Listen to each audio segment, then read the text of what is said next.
अब ये 3 बार ओम शांति बोली गई है, इसका अर्थ समझ लीजिए। पहली बार ओम शांति बोला तो इसका अर्थ है मैं आत्मा शांत स्वरूप हूं। दूसरी बार ओम शांति बोला मैं आत्मा शांति धाम की रहने वाली। तीसरी बार ओम शांति बोला मैं आत्मा शांति के सागर शिव बाबा की संतान। तीनों याद हो गए पक्के? आप दोहराइए। पहली बार ओम शांति बोलने से ठीक, शांति धाम की रहने वाली। तीसरी बार अब शांति के सागर शिव बाबा की संतान।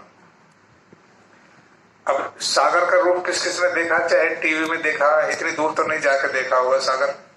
आपने टीवी में देखा कैसा होता है सागर? आपने देखा सागर कैसा होता है? आप बताओ, आपने सागर देखा जिसमें अनलिमिट पानी, दूर तक पानी पानी दिखाई दे रहा हो, जिसकी कोई लिमिट नहीं? आपने देखा है? उधर को पानी बहुत दूर तक अनलिमिट तक दिखता है, को पानी पानी दिखता है लंबाई की तरफ को। हाँ ऐसी पर को तो सागर की सीमा नहीं होती, अनलिमिट होता है। तो आप ये समझ ले, अभी सागर का नाम आया, शिव बाबा शांति का सागर है।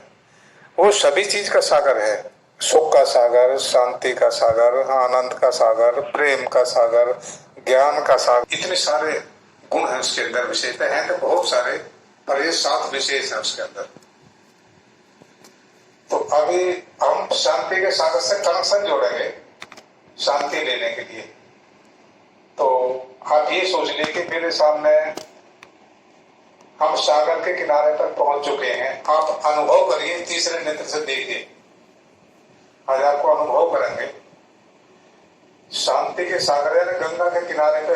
गंगा का रूप या सागर नहीं देखा तो गंगा का तो देखिए। गंगा के किनारे पर पहुंच जाइए, आप खड़े हो जाइए। कितना ठंडा ठंडा पानी लग रहा है। मैं और धीरे धीरे आगे को चलता जा रहा हूं।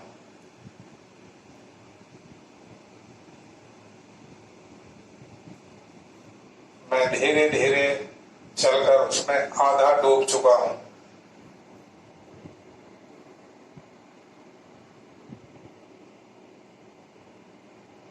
मैं और अंदर की तरफ जा रहा हूं। मेरा गले तक पानी आ चुका है।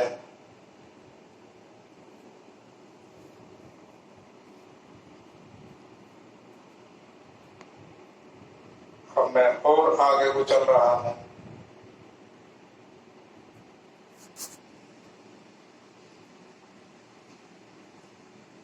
मेरे सिर तक पानी पहुंच चुका है।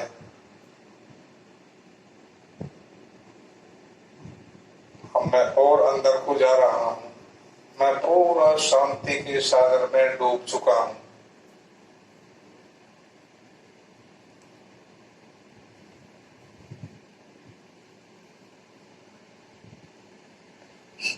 शांति के सागर में मैं नीचे नीचे ही घूम रहा हूं।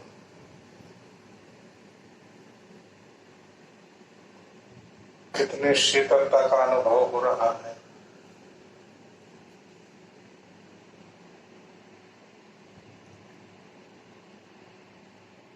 अब मैं शांति से फुल हो गया हूं, ठंडा हो गया हूं पूरी तरह से। अब मैं धीरे धीरे बाहर की तरफ आ रहा हूं।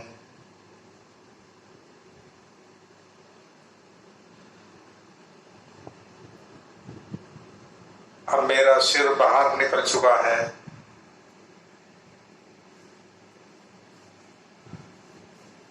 मैं देख रहा हूं चारों तरफ लहर ही लहर फैली हुई है।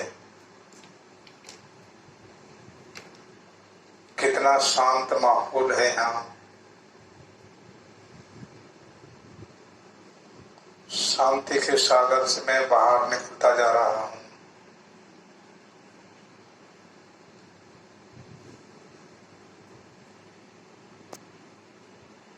मैं आधा बाहर निकल चुका हूं।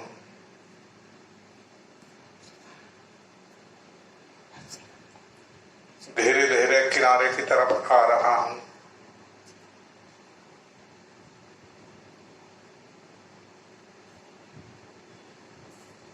अब मैं किनारे पर बाहर पहुंच चुका हूं।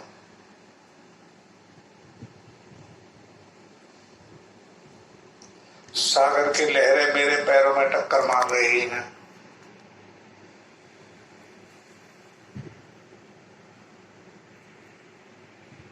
और मैं शांति के किनारे से सागर के किनारे पर परोथी मारकर बैठ चुका हूं।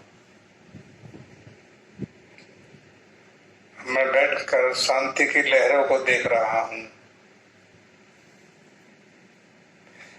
कभी मेरी तरफ सुख की लहर आ रही है, कभी शांति की लहर आ रही है, कभी आनंद की लहर आ रही है, कभी प्रेम की लहर आ रही है, कभी ज्ञान की लहर आ रही है,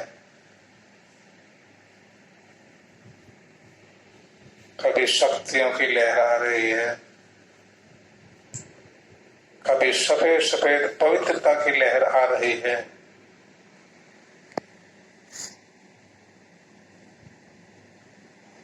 अब मैं सारी लहरों में खो रहा हूं।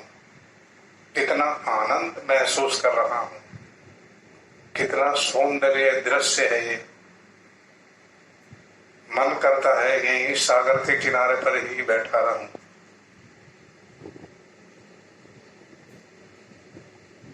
कितनी ठंडी ठंडी हवा भी आ रही है। मेरा मन शांत होता जा रहा है।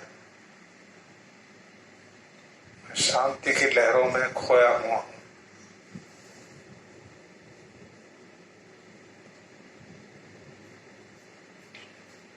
अच्छा, ओम शांति।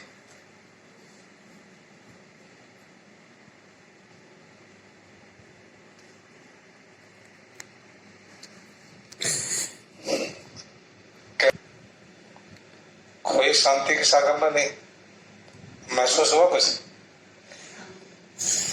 ऐसे ही शिव बाबा है।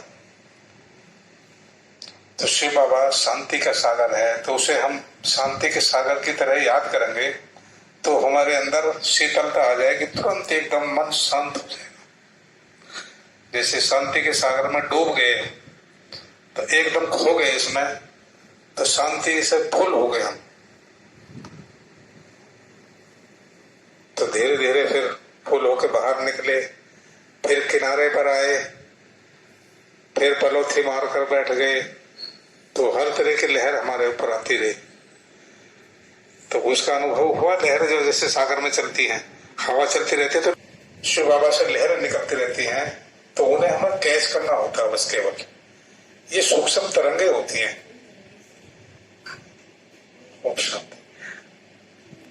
ये सूक्ष्म तरंगे जैसे मोबाइल की तरंगे नहीं। तो ये भी आप प्रैक्टिस करेंगे, जब भी बैठेंगे आप शांति के सागर में खो जाया करो बैठकर। बस कुछ भी लेना चाहो सागर से, शांति ले लो, खुशी ले लो, प्रेम ले लो, सब चीज वो ऐसी सागर भर देगा। उसके किनारे पर जाकर बैठ के और लहरों में उसकी लहर जो देखते रहो और खो जाओगे। मैंने कभी गंगा वो नहीं देखा था। इलाहाबाद में मैं किसी काम गया था, तो इलाहाबाद में क्या कहेंगे गंगा जमुना एक जगह मिलती है, संगम। हाँ संगम। तो मैं भी देखना चला गया, जब इलाहाबाद आया तो देख चलो उसे। तो मैंने जो बहुत देखने की चीज है, संकल्प चेंज करने हैं। कुछ नहीं हो रहा है तो शरीर में हो रहा, मेरे नहीं हो रहा, मैं तो आत्मा हूं। तो आदर हो जाएगा, प्रैक्टिकल करके देखना, तुरंत ही आता है गम। कितने भी दर्द हो रहा हो कि शरीर की तरफ देखो, और मैं जहां दर्द हो रहा हूं हाथ फेरना शुरू कर दो। अरे क्या परेशानी है तुझे, ऐसे इस तरह से घुटने में दर्द हो रहा है, कहीं हाथ फेरना शुरू कर दो, फूंक मारो जाओ, थोड़ी देर में बंद हो जाएगा। ये ठीक होता जा रहा है, दर्द भी ठीक हो जाएगा। नाम चार वो दवाई ले लो थोड़ी सी, बस। ऐसे नहीं कि हॉस्पिटल में भाग रहे हैं, नो हम तो मर गया, चल गया, तो घर को भी हाथ पांव फुला लेते हैं। और ऐसे मौके का फायदा होता है, डॉक्टर उठाते हैं इसमें आपको फायदा। भाई बहुत परेशान है, सिर्फ 10,000 रुपए जमा कर दो, यहाँ हॉस्पिटल में जाते हैं एकदम इधर जमा कर दो। बिल्कुल सच्चाई है। 20 बात का फायदा उठाते हैं। अरे यदि नॉर्मल एरिया है तो उन्हें कुछ नहीं, छोटी सी गोली दे दो, थोड़ा सा दर्द होगा, ज्यादा को थोड़ा बता दो, और बाबा की याद में खाओ उसे, वो ठीक हो जाएगा। कोई छोटा ही ज्यादा काम करेगी, बहुत छोटी सी गोली, नाम 4 रुपये। अच्छा, ओम शांति। का बंटन देखते बाप की शुक्रिया करते हो, तो बंटन देखते बाबा कैसे अपनी फर्जदारी निभा रहे हैं, अपने बच्चों को राजयोग सिखाकर लायक बना रहे हैं। राम साहब माँ को बरसा देना है। ओम शांति।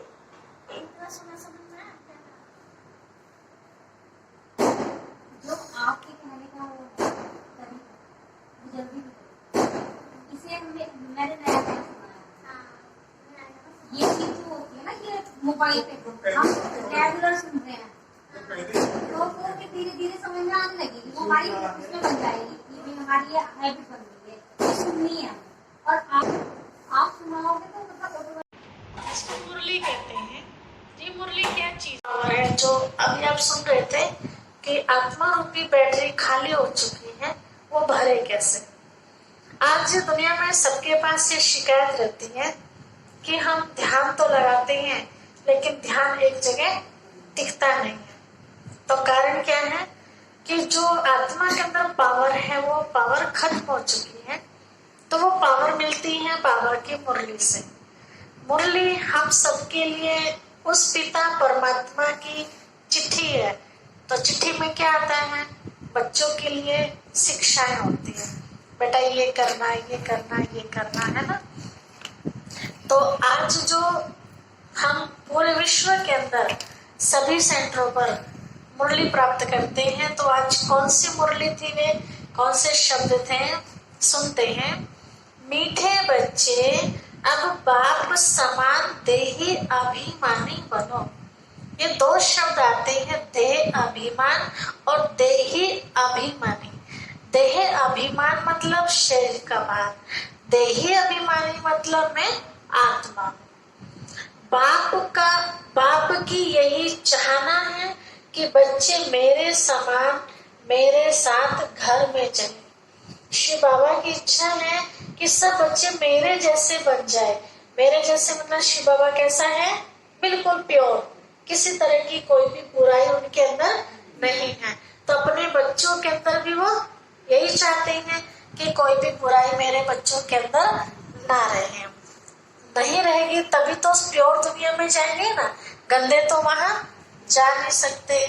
तो प्योर होने के लिए हम क्या करते हैं, घर में आप बाहर से आए हैं, धूल मिट्टी पसीने में आए हैं, साफ होने के लिए क्या करेंगे, स्नान करेंगे। तो ऐसे मन को साफ करने के लिए बाबा की मुरली एक तरह से ज्ञान स्नान भी है। लोग बाग पाप धोने के लिए गंगा स्नान करने जाते हैं, वास्तव में पाप धुलते हैं ज्ञान स्नान करने से। ठीक है, तो बाबा की मुरली ज्ञान स्नान भी है। ये हम बहुत बड़ी बात देखते हैं बाबा की मुरली के अंदर। आपका कितना भी लाडला बच्चा क्यों ना हो, कभी भी हम अपने बच्चे को मीठे बच्चे नहीं कहते, है ना। लेकिन शिव बाबा हर रोज की मुरली में जब स्टार्टिंग में आप देखते हैं तो शुरू में बाबा कहते हैं मीठे बच्चे। हालांकि शिव बाबा को पता है इस बात का कि हम सबके अंदर कितने विकारों की कड़वाहट भरी हुई है ना, कितनी बुराइयां, लेकिन फिर भी उनको अनदेखा करके हमें बच्चों को उस नजर से देखते हैं जैसे दुनिया में आप देखते हैं कई बार कोई बहुत बड़ा सेठ होता है और किसी कारणवश बेचारा रोड पे आ जाता है वो, तो जो समझदार लोग होते हैं उनको वो रोड पे आगे उस नजरिए से नहीं देखते, वो उसी नजरिए से देखते हैं कि बहुत बड़े सेठ थे, तो उस समय भी उनको सेठ जी कहते हैं। और जो थोड़े कम दिमाग के होते हैं तो उनको कहते हैं होगा जब था सेठ, अब थोड़ी है सेठ, ये अब तो भिखारी है ये। जैसे उदाहरण के तौर पे हमारे पिताजी हैं, बहुत बड़ा कलेसर था हमारा जब मैं बहुत छोटी सी थी। कौन से सन की बात है तो ये सन 80 की बात है, 78 का मेरा जन्म है। ठीक है, तो बहुत छोटी थी, थोड़ा थोड़ा सा मुझे जिस समय वो उजाड़ा जा रहा था उस समय का मुझे याद है। उस समय मैं 3-4 साल की, तो थोड़ा थोड़ा सा मेमोरी में है। तो पूरा गांव तक का पूरा एरिया 3 जिलों के अंदर सेकंड नंबर का हमारा वो सल्फर था। ठीक है, तो आज भी जो समझदार लोग हैं पिताजी को ठेकेदार के नाम से जानते हैं, सुरेश पाल ठेकेदार जी। लेकिन जो साधारण व्यक्ति क्या कहते हैं, जब था अब थोड़ी है ठेकेदार, अब तो साधारण सुरेश पाल जी हो गए, है ना। तो ऐसे शिव बाबा भी, अब शिव बाबा को क्या कहेंगे, तो समझदारों का भी समझदार है, ज्ञानियों का भी ज्ञानी है। तो शिव बाबा हमें उस नजरिए से देखते हैं कि यही मेरे बच्चे कभी देवी देवता थे, पवित्र थे, लेकिन जन्म लेते लेते फिर सतयुग से त्रेता में आ गया, फिर द्वापर में, फिर कलयुग में तो हम सब कंगाल हो गए। कहाँ हमारे सोने के महल थे, सोने के महलों के अंदर हीरो की जवाड़ावट थी, कितने माला माल थे हम सब। और आज सोना भी उठा के रखना पड़ता है कि कहीं कोई चोर लुट के न ले जाए ना।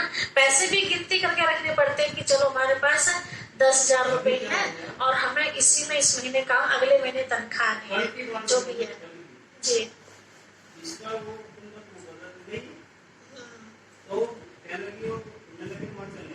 हाँ, तो कहने लगी मैं नंगे पाने में कैसे जाऊँ, चल मैं ठीक ठाक करवा दूँ।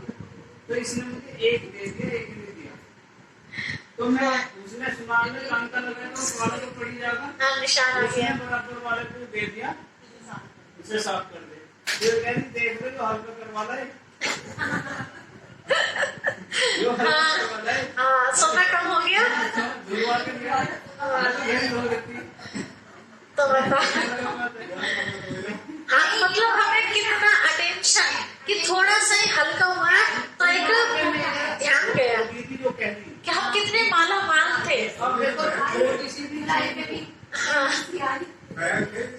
आज हमें थोड़ा सा भी चला। हाँ, ये है कि उस समय और आज के समय कितना अंतर है ना। उस समय हमारी सारी खाने भरी हुई थी, है ना, हर चीज से भरपूर थे, और आज खाली होते जा रहे हैं। ज्ञान भी नहीं है। हाँ, पहले तो ज्ञान ही खत्म हुआ, उसके बाद स्थूल चीजें खत्म होती चली गई। मुझे कहना नहीं चाहिए, जी। मैं कहना जब भी बोल रहा हूँ, अभी हम 4 बीघे को रखते थे, जी, तो भैया कहने लगे लोगों को, जब मैंने लोग ये 3 कट्टे दे दिए उसे दे दिए जिसने मेरे गेहूं काटे, कहने लगे अब तो हमारे बच्चे गुरुकुल में पढ़े, भतीजे गुरुकुल में भी, तो मैंने तुरंत एक कट्टा गुरुकुल में दे दिया। अब वो लड़की बढ़ रही भैया यहाँ पर गुरुकुल में, तो एक कट्टा वहां भी जाएगा। तो जब मेरे घर में था तो मैंने जरा सी वो नहीं करी, ले वही अब मैं खरीद कर देने से रहा। बिल्कुल। तो ये है कि जब हम इतने हाँ, तो मतलब परवाह नहीं थी, देते जा रहे। हाँ, भरे हुए थे भंडारे, सबके हाथ ऐसे थे। और अब हाथ ऐसे हो गए, कितना अंतर हो गया। मैं कह रहा था उन सारे आप कहने लगे आज रोज ना करो, चलो मान लीजिए आपने कोई प्रोग्राम करा, वहाँ सब चीज मिल रहा है, जी। आप 2 मिनट में निकल हाँ, ये सब चीज से भरपूर है। ले जाओ खुद डेली बना के खिला सकते हो। हाँ, देने की क्षमता ही नहीं है। नहीं है ना क्षमता। हाँ, तो अभी ऐसा हुआ पिछले साल फरवरी में मैंने व्रत बोले हुए थे लक्ष्मी माता के, किए, फिर क्षमता नहीं रही उन्हें रखने की, क्योंकि दुख कैसे भी बच्चे बीच में ऐसे हुए, तो मैंने 30 व्रत करके इनकी नौकरी के फॉर्म सब भर चुके थे, लेकिन 5 साल तक केस चला। तो मैंने बोल दिया, मैं क्या माता रानी ऐसा कोई वो नहीं हुआ है कि जिस व्रत का उद्यापन ना हुआ, तो अब आपके हाथ है भाई, नौकरी लगवाना या ना लगवाना सब आपके है, आपको अपना उद्यापन करवाना है या नहीं करवाना। आपके मुझे तो इतना है कि मैं तो आपके व्रत मेरे चाहे जितने हुए हो, मुझे 51 वोट पे बैठा है। अब नौकरी मासी पक्की हो गई, अब मासी बार के मेरे अपना उद्यापन करवा लो। मैं तो हाँ कराएंगे। अब वो संकल्प मासी ही नहीं उठाया, चलो आज मार्केट चलो और अपनी वो सबसे पहले माता रानी की किताबें खरीदी। तो मैंने किताबें खरीदी, फिर मैं कहा चलो एक कटोरी दे दी, तो मैंने 51 कटोरियां तो ले ली। फिर मैंने 2-3 दिन पहले और भी तो नाश्ता शुरू सोचा कि भाई क्या औरतें मिलेंगी कैसे, लेकिन सब चलता रहा दिमाग में माता रानी का नाम, की कराना तो तुझे ही है, करने वाली तू है। तो मैं चली गई, और ये मैंने गिनती की क्या औरतें हो गई, लिस्ट बन गई। फिर बृहस्पतिवार वाले दिन मैंने सबको हाथ जोड़ के न्योता है कल का। सबने ये भी कहा जी हम तो आ जाते, मैं कल नहीं, जो चीज है वो है, कन्याओं को भी एक दिन पहले न्योता दिया जाता है, तो आप सादर आमंत्रित हैं दावत के लिए। तो फिर एक औरत ने ये कहा जी हमारी तो 2 और हो रही है, हमारी तो जी 3 और हो रही है। मैंने ये कह दिया कि सबको लाना, माता रानी का सबको मिलेगा, जिसके भाग्य में होगा ना मैं कौन देने वाली, अब सबको लाना। अब भैया भी आ गया, औरतें हो गई ज्यादा, मतलब 51 मैंने मतलब अपने परिवार को निकाल दी, सब मेरे जो बहन की बुला रही थी सबको खुद कहने कि हम बाद में होंगे, पहले 51 करोगे। और मैंने ये भी सोचा कि जो 51 है जरूरी तो नहीं कि मैं किताब नहीं दूँ, ये तो अपना प्रचार है कितना भी, तो मैंने किताब भी मांगी से एक दिन पहले एक्स्ट्रा मंगवाई कि कोई भी आएगी तो खाली नहीं जाएगी, और कटोरी में मंगवा दी मैंने। भैया आप यकीन नहीं करोगे कि 51 से अलग 30 कटोरी आई, 51 बैठवा दी सबके से हाथ जोड़ के, एक 51 तो बैठ चुकी थी, और जो होते थे उनका थोड़ा सा ये रहा कि हम 51 की श्रेणी में नहीं आ। मैंने सबसे यही कहा कि देखो जी 51 का भोग तो वो ही लेगा जो माता रानी का इच्छा, मतलब माता रानी की इच्छा है। हाँ, लेकिन आप ये मत सोचना कि आप उस श्रेणी में नहीं है, आप भी उसी श्रेणी में होंगे, बस 51 का संकल्प है, ये पूरा हो गया। 51 का संकल्प हो गया भैया पूरा। फिर हमारी बैठी और जो सबका मान सम्मान ऐसे ही जो वितरण 51 का हुआ वो ही वितरण उनका हुआ।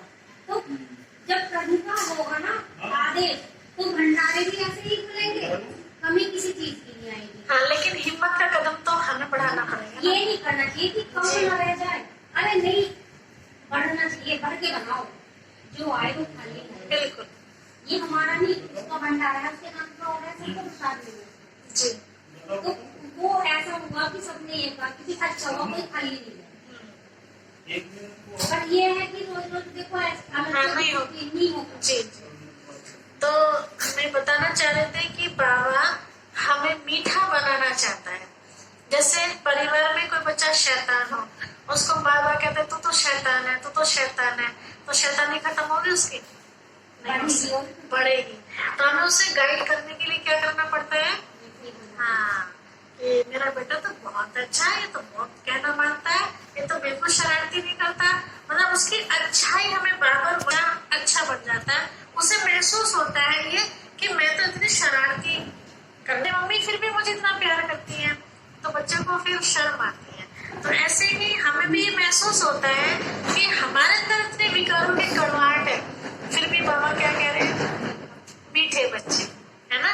तो हमें लगेगा नहीं कि वास्तव में हमें मीठे बन जाना चाहिए। अभी बाबा से हमने सुना मीठे बच्चे, थोड़ी देर में हम गुस्सा कर रहे हैं, तो हम एक दूसरे को भी याद दिलाते रहे तुम तो बाबा के मीठे बच्चे हो, ऐसा बोलते हैं क्या? तो महसूस होता है ना। तो ऐसे तो बाबा कहते हैं मीठे बच्चे अब बाप समान देही अभिमानी बनो। शिव बाबा को किसी भी प्रकार का कोई अभिमान है नहीं, है ना? तो जब हमारे बाप को अभिमान नहीं तो फिर हमें क्यों? हमें भी नहीं होना चाहिए। बाप की यही चाहना है कि बच्चे मेरे समान मेरे साथ घर चले। कौन से घर? परम धाम। देखिए, हमने आपको बताया था जिंदगी में 3 संबंध। जब बाबा के गीत रहते तो बाबा गीत बजाते थे उस समय, जाग सजनिया जाओ, कभी आया कि आया, 3:30 बजे का सवेरे का, ठीक है? उसके बाद 7 बजे का टाइम, अब जो गीत बजता है उस समय बढ़ता था जाग सजनिया जाग। अब सजनिया किसको कहा? आत्मा को। साजन कौन है? परमात्मा, है ना? क्या देह की बात नहीं चल रही, आत्मा परमात्मा की बात। शिव बाबा के गाने बन गए तो उस समय तो नहीं थे।